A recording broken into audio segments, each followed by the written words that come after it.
ozaka na relation na moko boye ye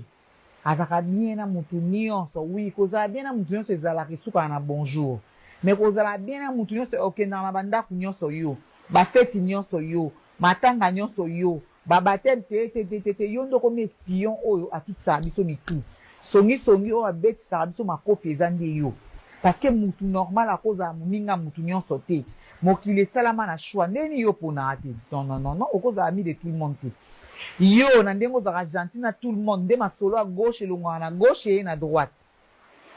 ezalaka kaka na misu na yo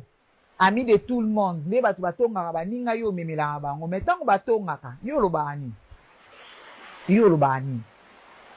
mon frère ma soeur nous devons faire très attention na bato ya ndenge wana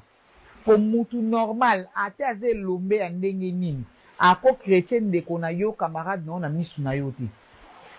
soki asali yango ça veut dire que ye moko asa identifier ennemi les plus proches na yo nde oyo ayelako masolo wana oyo yakendaka a place oyo babetaka masolo na yo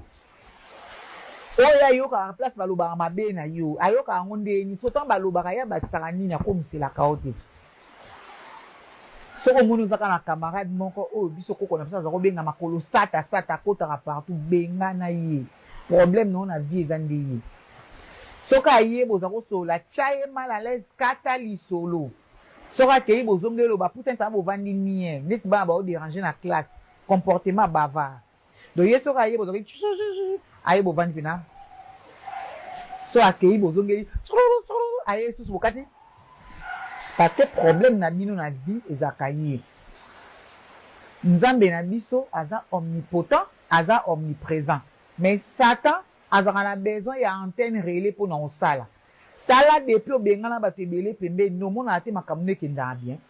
mpo bato bayaka kodécouvrir yango esi esalami baantenne les amis de tout le monde wana sont les antennes responsables de nos problèmes les amis de tout le monde bango nde baantenne ya satana na vie na biso mpo makambo na biso ekendaka liboso te soko sepeli kocontinue kobokola bango yo bokola biso tobona biso